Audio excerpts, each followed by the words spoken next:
నమస్కారం, G news కి స్వాగతం. నేను మీ గాయత్రి. ఈ రోజు వార్తల్లో విశేషాలు చూద్దాం. ఆరోగ్యవంతమైన సమాజ నిర్మాణానికి యోగా ఎంతో కీలకమని, ముఖ్యంగా వైద్య సేవల్లో నిమగ్నమై ఉండే వైద్యులు సిబ్బంది తమ శారీరక మానసిక ఆరోగ్యాన్ని కాపాడుకోవడానికి యోగాను దినచర్యలో భాగం చేసుకోవాలని అధికారులు సూచించారు.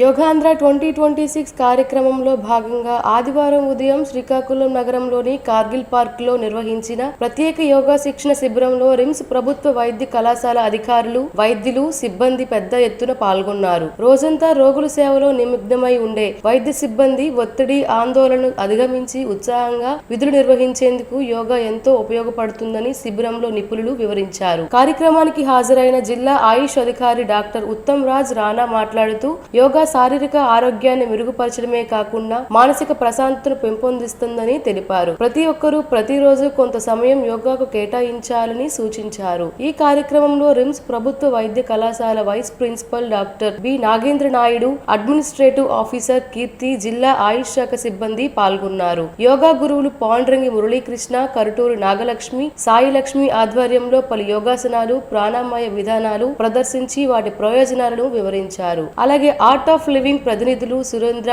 గోవింద్, వర్కర్స్ క్లబ్ ప్రతినిధి కంక్యాన మురళి పాల్గొని యోగా సాధన ప్రాముఖ్యతపై అవగాహన కల్పించారు. శిబిరంలో పాల్గొన్న వైద్యులు, అధ్యాపకులు, పారామెడికల్ సిబ్బంది, కార్యాలయ ఉద్యోగులు ఆసక్తిగా యోగాసనాలు అభ్యసించారు. మానసిక ఒత్తిడిని తగ్గించుకోవడం, ఏకాగ్రతను పెంపొందించుకోవడం, ఆరోగ్యకరమైన జీవనశైలిని అలవర్చుకోవడం కోసం యోగా ఉత్తమ మార్గమని ఈ సందర్భంగా వక్తలు పేర్కొన్నారు. కార్యక్రమం ఉత్సాహభరిత వాతావరణంలో సాగి పాల్గొన్న వారిలో యోగా పట్ల మరింత అవగాహన, ఆసక్తిని పెంపొందించింది. రాష్ట్ర వ్యవసాయ శాఖ మంత్రి కింజరాపు అచ్చెన్నాయుడు కుటుంబ సమేతంగా తిరుమల శ్రీ వెంకటేశ్వర స్వామి తిరుచునరులోని శ్రీ పద్మావతి అమ్మవారిని, కాణిపాకం వరసిద్ధి వినాయక దేవస్థానాలను సందర్శించి ప్రత్యేక పూజలు నిర్వహించారు.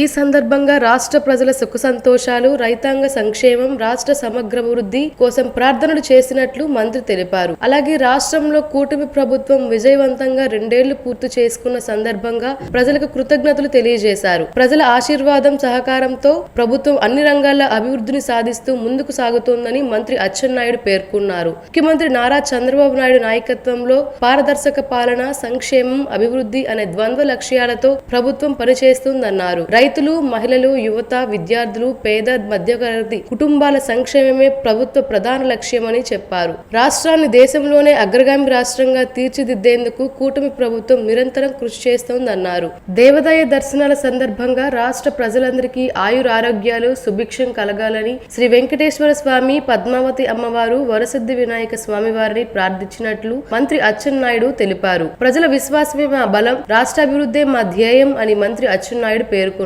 ప్రసిద్ధ పుణ్యక్షేత్రమైన అరసవెల్లిలో ఆదివారం భక్తుల రద్దీ నెలకొంది. తెల్లవారుజాము నుంచే భక్తులు పెద్ద సంఖ్యలో ఆలయానికి చేరుకొని శ్రీ సూర్యనారాయణ స్వామి వారిని దర్శించుకొని ప్రత్యేక పూజలు నిర్వహించారు. ఆలయ అర్చకులు వేద మంత్రోచ్చారణ మధ్య స్వామివారికి సుప్రభాత సేవ, అభిషేకాలు, అర్చనలు, నైవేద్యాలు నిర్వహించారు. ఆలయ ప్రాంగణం భక్తులతో కిటకిటలాడగా కుటుంబ సమేతంగా వచ్చిన భక్తులు స్వామివారికి మొక్కులు చెల్లించుకున్నారు. ఆరోగ్యం, ఆయురారోగ్యాలు, సుఖశాంతులు కలగాలని ప్రత్యేక అర్చనలు చేయించారు. ఆలయ అధికారులు భక్తులకు ఎటువంటి ఇబ్బందులు కలగకుండా తగిన ఏర్పాట్లు చేశారు. ఈ సందర్భంగా భక్తులు మాట్లాడుతూ, అరసవల్లి సూర్యనారాయణ స్వామివారి దర్శనం ఎంతో పవిత్రమైనదని, స్వామివారి అనుగ్రహంతో తమ కోరికలు నెరవేరుతున్నాయని తెలిపారు. దర్శనాల అనంతరం భక్తులకు ప్రసాదాలను పంపిణీ చేశారు. భక్తి శ్రద్ధల మధ్య పూజ కార్యక్రమాలు ఘనంగా సాగాయి.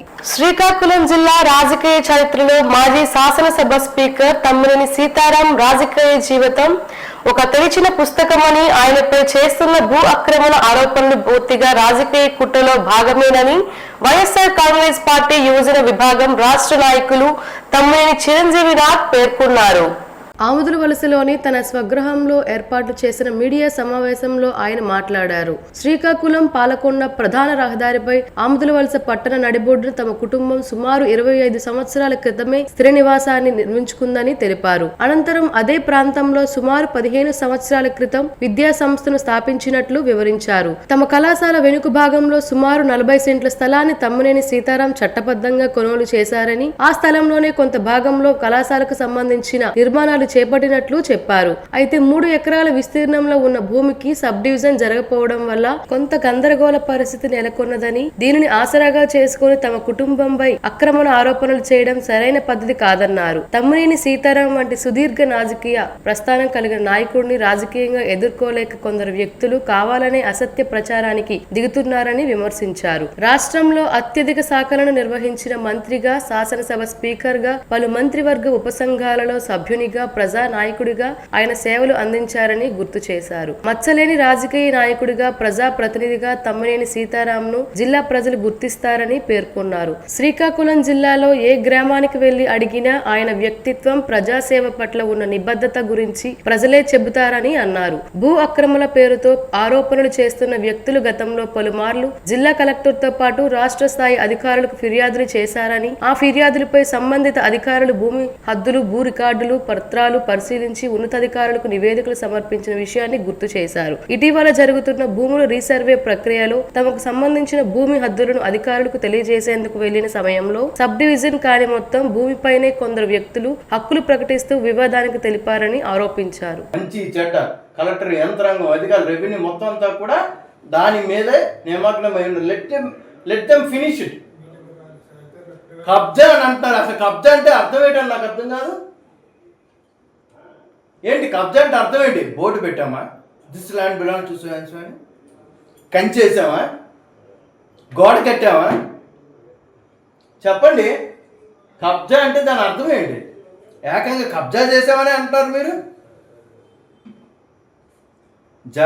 జాగ్రత్తగా ఉంటే అందరికీ బాగుంటుంది. లేదు అని అంటే మీరు చాలా ప్రాబ్లమ్స్ ఫేస్ చేయాల్సి ఉంటుంది భవిష్యత్తు.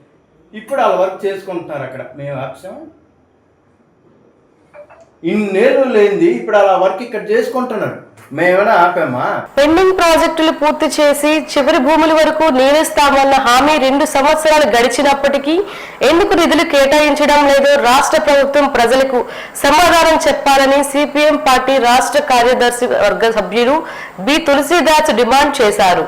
శ్రీకాకుళం నగర స్థానిక సుందరయ్య భవన్ లో జరిగిన సమావేశంలో ఆయన మాట్లాడుతూ, రాష్ట్ర ప్రభుత్వం ఎన్నికల్లో ఇచ్చిన వాగ్దానాలు పెండింగ్ ప్రాజెక్టులు పూర్తి చేసి చివరి భూముల వరకు నీరిస్తామని, జిల్లాలో ఐటీడీఏ ఏర్పాటు చేస్తామని, జీడికి గిట్టుబాటు ధర, జీడి బోర్డు ఏర్పాటు చేస్తామని, వంశధార నిర్వాసితులకు ప్రత్యేక ప్యాకేజీ ఇస్తామని, Srikakulam under ground drainage system ఏర్పాటు చేసి సుందర శ్రీకాకుళంగా తీర్చిదిద్దుతామని ఇచ్చిన హామీలు 2 సంవత్సరాలు గడిచినప్పటికీ ఏ ఒక్క హామీ అమలు చేయలేదు ని విమర్శించారు. జిల్లాలో పెండింగ్ ప్రాజెక్టులు పూర్తి చేసి చివరి భూములు వారికి నీరు ఇస్తే జిల్లా సస్యశ్యామలు అవుతుందని అన్నారు. పాలకుల నిర్లక్ష్యమే జిల్లా వెనుకబాటుకి కారణమని ఆవేదన వ్యక్తం చేశారు. 2009లో నాటి షట్టర్ కుంభకోణం తర్వాత రేటి వరకు వంశధార కాలువలకు షట్టర్లు బిగించకపోవడంలో చివరి భూముల వరకు నీరుకు వెళ్లక రైతాంగం తీవ్రమైన ఇబ్బందులు ఎదుర్కొంటుందని ఆవేదన వ్యక్తం చేశారు. వంశధార కాలువలకు షట్టర్లు ఎప్పటిలోగా బిగిస్తారని ఆయన ప్రభుత్వాన్ని ప్రశ్నించారు. వంశధార బ్యారేజ్ నిర్మాణం పూర్తయి 50 సంవత్సరాలు పూర్తవుతుందని, శిథిలా వ్యవస్థకు చేరుకుందని, ఆధునీకరణ కోసం 1500 కోట్లు అవసరమవుతుందని అధికారులకు ప్రతిపాదనలు పంపినప్పటికీ రాష్ట్ర ప్రభుత్వం నిధులు కేటాయించకుండా ఎందుకు నిర్లక్ష్యంగా వ్యవహరిస్తుందని ప్రశ్నించారు. డబుల్ ఇంజిన్ సర్కార్ అని గొప్పలు చెప్పుకుంటున్న ప్రభుత్వం కేంద్ర సంస్థలైన సింపు నుండి ఎందుకు నిధులు కేటాయించడం లేదని ప్రశ్నించారు. సుదీర్ఘ పోరాట ఫలితంగా నేడు బ్యారేజీకి నిర్మాణంకు గెజిటెడ్ నోటిఫికేషన్ వచ్చిందని, రాష్ట్ర ప్రభుత్వం వెంటనే నిధులు కేటాయించి పని ప్రారంభించాలని డిమాండ్ చేశారు. 200 కోట్లు కేటాయిస్తూ లిఫ్ట్ ద్వారా తాత్కాలికంగా అయిన వంశధార రిజర్వాయర్ నింపి రైతులకు నీరు ఇవ్వచ్చని, ఆ పని కూడా ప్రభుత్వం ఎందుకు చేయలేదని ప్రశ్నించారు. రాష్ట్ర ప్రభుత్వం పెండింగ్ ప్రాజెక్టులు పూర్తి చేయకపోవడం వల్ల రైతాంగం తీవ్ర అన్యాయానికి గురవుతుందని ఆవేదన వ్యక్తం చేశారు. మాకు ఇక్కడ హబ్ పెట్టేయండి, rare earth material hub, metals hub అని చెప్పి, ఆ హబ్ అన్నటువంటిది వస్తే ముందు నాశనం అయిపోయేటటువంటిది మన సముద్ర తీరమే, మన మత్స్యకారులే. వాళ్ళకేమో ఫిషింగ్ హార్బర్ కట్టండి అంటే దానికి దిక్కు మొక్కు లేదు.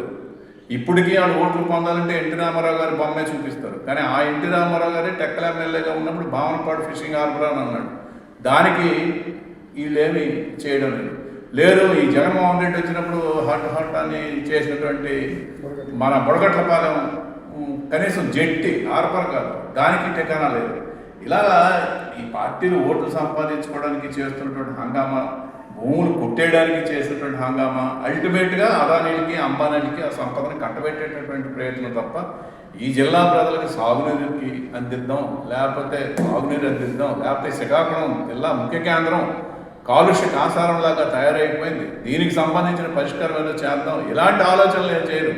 ఎక్కడ భూమి తీసుకుందామా, ఎక్కడ ఎంత తొందరగా అదానికి అంబానికి ఇచ్చేద్దాం. ప్రతి అర్హుడైన పౌరుడికి ఓటు హక్కు కల్పించడం, ఓటరు జాబితాను పారదర్శకంగా రూపొందించడం లక్ష్యంగా భారత ఎన్నికల కమిషన్ చేపడుతున్న స్పెషల్ ఇంటెన్సివ్ రివిజన్ ప్రత్యేక సమగ్ర సర్వేకు ప్రజలు పూర్తి సహకారం అందించాలని రాష్ట్ర తెలుగుదేశం పార్టీ కార్యదర్శి మాదారపు వెంకటేష్ పిలుపునిచ్చారు. ఈ సందర్భంగా ఆయన మాట్లాడుతూ జూన్ 15 నుంచి జూలై 14 వరకు రాష్ట్ర వ్యాప్తంగా నిర్వహించనున్న ఈ ప్రత్యేక సర్వే ద్వారా అర్హులైన ప్రతి ఒక్కరి పేరు ఓటరు జాబితాలో నమోదు చేయడంతో పాటు అనర్హులు, మృతులు, డబుల్ ఎంట్రీలు వంటి లోపాలను తొలగించనున్నట్లు తెలిపారు. ప్రజాస్వామ్య వ్యవస్థలో ఓటు హక్కు అత్యంత విలువైనదని, మన ఓటు గొప్ప గౌరవం, గుర్తింపు అనే భావనతో ప్రతి ఒక్కరూ ఈ కార్యక్రమంలో భాగస్వాములు కావాలని కోరారు. శ్రీకాకుళం జిల్లాలో ఇంటింటికి వెళ్లి వివరాలు సేకరించనున్న బూత్ లెవెల్ ఆఫీసర్లు, వివిధ రాజకీయ పార్టీల తరపున పనిచేసే బూత్ లెవెల్ ఏజెంట్లు ప్రజలకు సహకరించాలని ఆయన విజ్ఞప్తి చేశారు. బిఎల్ఓలు అందజేసే ఎన్యూమరేషన్ ఫారాలు పూర్తిగా నింపి తాజా కలర్ పాస్పోర్ట్ సైజ్ ఫోటోను జత చేసి తిరిగి అందజేయాలని సూచించారు. ఓటరు జాబితా స్వచ్ఛంగా, ఖచ్చితంగా ఉండడం ద్వారా ప్రజాస్వామ్య వ్యవస్థ మరింత బలోపేతం అవుతుందని పేర్కొన్నారు. అర్హులైన ఒక్క ఓటరు కూడా జాబితా నుంచి తప్పిపోకుండా ప్రతి కుటుంబం బాధ్యతగా వ్యవహరించాలని కోరారు. కురుపాం నియోజకవర్గ తెలుగుదేశం పార్టీ అబ్జర్వర్ గా శ్రీకాకుళం జిల్లా నందమూరి బాలకృష్ణ మోక్షజ్ఞ అభిమాన సంఘం అధ్యక్షుడిగా, జిల్లా ఎన్టీఆర్ మోక్షజ్ఞ సేవా సంఘం గౌరవ అధ్యక్షుడిగా ప్రజలకు ఈ విజ్ఞప్తి చేస్తున్నట్లు మాదారపు వెంకటేష్ తెలిపారు. వార్తల సమాప్తం. మళ్ళీ తరువాత బులెటిన్ లో కలుసుకుందాం. నమస్కారం.